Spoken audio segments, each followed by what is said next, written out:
What's up, guys? Joachim here, Joachim Justin Morgan, and in this video I want to talk to you about the Orthodox Christian liturgy. The most commonly celebrated liturgy in the Orthodox Church is the Liturgy of St. John Chrysostom from the 4th century. And this question kind of comes indirectly, and there's a few different facets of the question I want to look at, but it comes directly from a website where somebody asked me what's the deal with the liturgy? Why is it 3 hours long? And some of the responses were like, because it never changes. And this is not true. And their question is kind of has a false presumption. Typically, the liturgy lasts about an hour to an hour and a half. And that hour and a half includes like standing around afterwards, waiting to go kiss the cross, or people that are up talking and doing stuff. And then if you count the meal that comes after that, the coffee hour on like a Sunday morning, then it could be 3 hours then. But it also could be 3 hours if you count the Matin service that sometimes happens before the service. So in many churches, it could be 12 hours long if you're, part of a Russian church that does a full vigil the night before, and then it culminates with the Divine Liturgy in the morning. So that's a possibility. That's not very, I wouldn't say that's very common, but a lot of churches will do the Matin service. At the parish I commonly attend, about 15 minutes before the liturgy begins, or what's about 20 minutes. 20 minutes before the liturgy begins, they begin the Liturgy of the Hours. And so that's the only part that's done before the liturgy. They do the 3rd and the 6th hour. Each one of them is about 10 minutes to get through. And then the liturgy begins at 9:30. And usually we are taking communion at around 10:30, and that's about the last thing that happens. So everybody's pretty much finished taking communion. They've done some ending prayers, and the priest gives comments, or not really a sermon, but he gives announcements and things like that, and then the service ends. So maybe by 11, everyone's out of there, so about an hour and a half. But we're not out of there, we're to the meal. But the one person's comment, though, that it never changes, this is not accurate. And another factor on why it may last 3 hours. So if you look at that lasted about an hour and a half. If you go to a bilingual church, so typically in America, that would be a church that speaks Russian and English, or Greek and English. It could be Arabic and English. Those would be the three primary ones as far as the Orthodox Church goes. It'll be the same service, but it could be potentially done entirely in both Russian and in English. So in that case, the liturgy would be twice as long as as if it were just done in the common language of this country, which is English. So that was actually one of the issues with the Slavs accepting Christ to begin with in Slavic countries.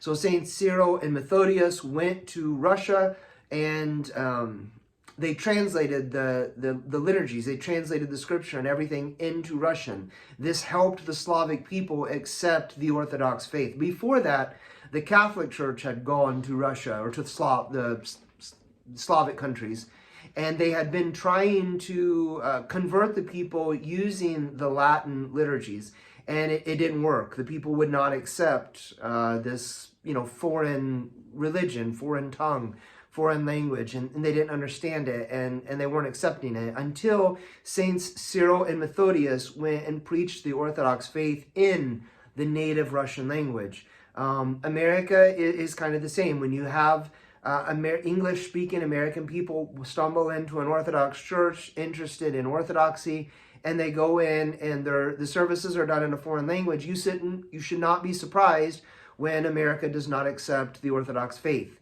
We're doing the same thing that the Latin Church, really probably is a better way to say that in this context, the Latin Church did to Russia.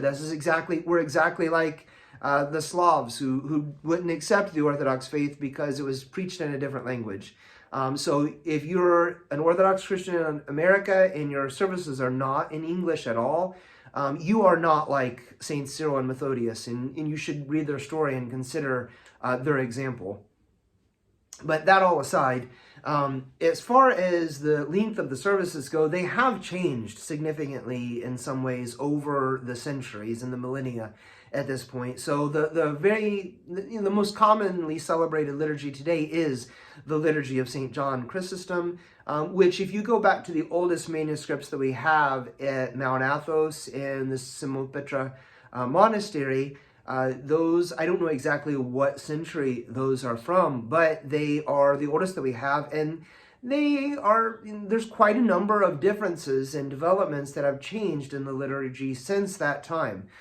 So the liturgy that we have today is the Liturgy of St. John Chrysostom, but it's it's gone through revisions. There's things that have been altered about it. The church has developed its use in some ways over time, and there's no church that hasn't. The liturgies that were done at the ones that they have at Simulpetra, those are just the oldest that we have. It probably continue to be modified in some ways since that time. And obviously Christianity didn't start in the 4th century with St. John Chrysostom. Christianity started at 33 AD, and the implications that we have is that they used temple-based liturgies, but the church, as it grew in its theology and its understanding of how Christ had fulfilled all those aspects of the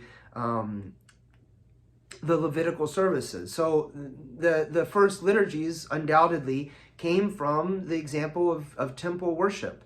The apostles, what they seem to have taught the church was that it was things related to the temple. We know that they had altars from other churches in the early centuries. So they had altars. The church at, I'm drawing a blank on the name, the city,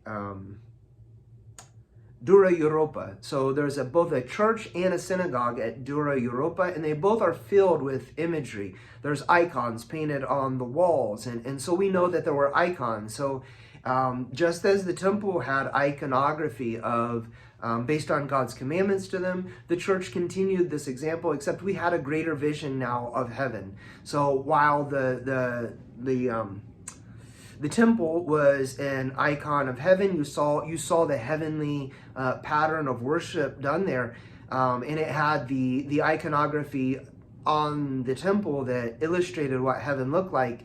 Now we had a greater revelation of what the temple or what heaven looks like because of Christ and because of the revelation of those things. So churches began to have a greater imagery of not just angels, but of the saints in glory. We knew that these people have been risen from the dead. They have been pulled up from the gates of hell, that Adam and Eve have been, Christ has grasped their hands and they have resurrected.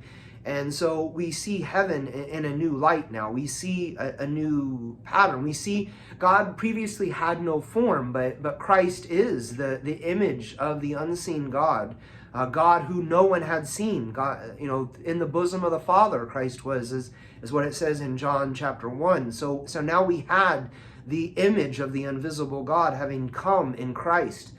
So many things about the way that churches looked, because we had greater revelation, began to take place. And so there's these developments that happen, and the liturgy develops alongside that. So you have the temple-based liturgy.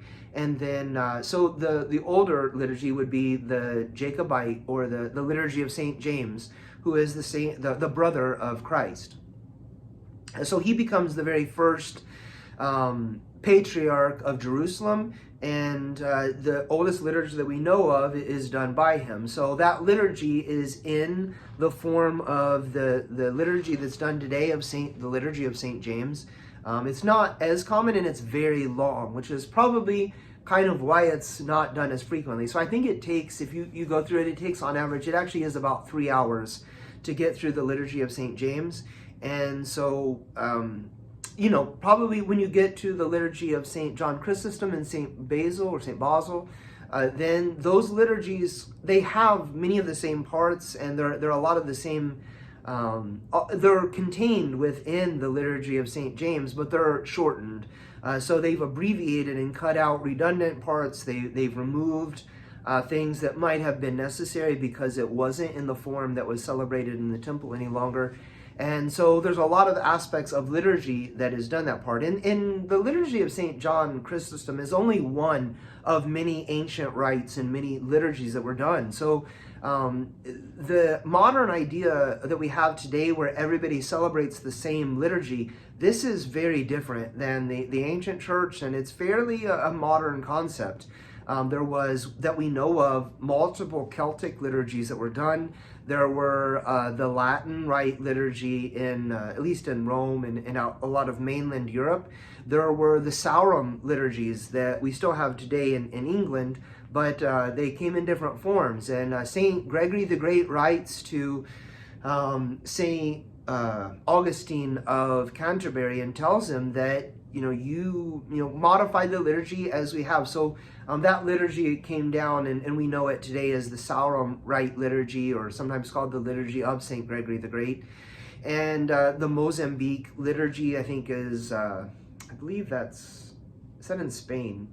I'm not sure. I think so. And then the Gallican Rite liturgies from France. So you see that there's quite a number that's there. St. Basil's liturgy is one that would have been done in Lebanon and throughout areas in the Middle East. I know the St. Thomas Christians down in India, they have a liturgy that's done. There's the liturgy of St. James that I already mentioned. So you see quite a number of different rites and different liturgies that were used throughout the church. And the idea of needing to have a uniform liturgy that everybody does the same thing, this did not exist. This was not an issue or a problem for those apostolic or early apostolic churches. So today, when we go throughout all the Orthodox Church and pretty much everybody celebrating the same liturgy, this is different. This is a different thing altogether, that everyone is celebrating the same thing. This is not how the church has generally functioned. It is a new kind of thing to have liturgical uniformity throughout many aspects of the church. So that's probably something to consider when you talk about the development of liturgy over time. But a few things I think that we can say that the church has always had since the first century until today, and that is that the worship of the church is one Eucharistic. It is a sacrifice that we share in together, that we do the priestly functions of the Levites, where we gather in the holy place and that we go forward to partake in the sacrifice. This is something that lay people before Christ, lay people of Israel, they did not do this. They did not go forward and partake of those priestly sacrifices that were made. Those were for the priest. And when we go forward to partake in the bloodless sacrifice of the lamb, which is the bread, and we partake of the wine, which is the blood of Christ, then we are participating in a function that did not exist before Christ and has been extended to those who are part of the church. So if you've been baptized and chrismated into the Orthodox Church, then you have this opportunity to go forward and participate in that. And if not, then they invite you to become a catechumen, and we want people to accept the church. But we don't want to extend those heavenly holy mysteries to people that have not accepted the same faith as us. So that is a part of it. And you can read about that in the letters of John, that many of the rites and invitation to come into the church is not extended to everyone. It is extended to everyone to convert, but until you actually become part of that body of Christ through baptism and through confession of the creed and of Christ himself, then we can't really invite just anyone in. So that is part of it. The other part is that their worship was liturgical. You see in the book of Acts, you see that Peter and James are going to the temple at the hour of prayer. So they had hours of prayer, and that those prayers that we know of, whether it comes down through Jews or whether it comes down through Catholics or Orthodox, or those are kind of those are the ones. Like, you're either Catholic, Orthodox, or Catholic. There's not Catholic, Jewish, or Orthodox. There's not really other churches or faiths that come from the ancient world, but they're all liturgical. You're not going to find a church that comes from the ancient world that wasn't liturgical. You find new modern kind of New Age churches that have deviated from that, moved away from that. But those are more modern New Age churches. They're accepting and creating new forms of worship that were not what was commanded to the nation of Israel. So, I mean, I wouldn't go to one of those churches. I would encourage you that maybe you should consider that's not a good idea. It is strange fire. Ironically, a Baptist preacher who I don't entirely dislike, but I disagree with him on this point. His name's John MacArthur. He seems like a very intelligent and devout man, but he did a series called The Strange Fire. I think it was kind of like, what do you call it, a seminar or something like that, where a bunch of people get together for like a rally type thing, and it was called Strange Fire, and he talked about New Age worship and some of these things. But ironically, his very church, his Baptist church, it is kind of this New Age, kind of modern, strange worship that they've replaced the Eucharist and accepting the body and blood of Christ. They've replaced that with a sermon, and they've replaced the liturgies and the rites of the ancient church and of Israel with a rock band that plays songs on a stage. This is strange. This is strange fire. This is exactly what that strange fire that when the sons of Aaron go forth to offer sacrifice, they offer fire before the Lord, and the people cheer. And then this is what God commanded them, but then they go and get more and get different fire so that they can stir the people up again, and the fire comes out and consumes them, because it says that they offered strange fire before the Lord. Well, that's exactly what these people are doing when they deviate from those ancient liturgical formats that the church has given us. So as far as liturgy goes in the Orthodox Church and its length, typically it's going to be between an hour and an hour and a half if it's celebrated in one language and you're just going to the Divine Liturgy itself. And then there will be a meal that's shared amongst people afterwards. Sometimes that's just donuts and coffee. In my church, we have a full meal that's like, potluck carry-in type thing. So it's quite a meal. It's like a feast that we have every week. Even on fasting periods, people will bring in Lenten or fasting appropriate meals to do for that. So it's pretty nice, actually. We're pretty fortunate to have that. Hopefully that's kind of told you just a small bit about the liturgy. I didn't even really get into the theology of the liturgy that's contained in the Orthodox Church. Maybe that'll be my next video, but I've done a number of videos on that, so you could go back and watch those, but I'll probably try to make another one here soon. You guys take it easy, and I'll talk to you in another video coming very soon.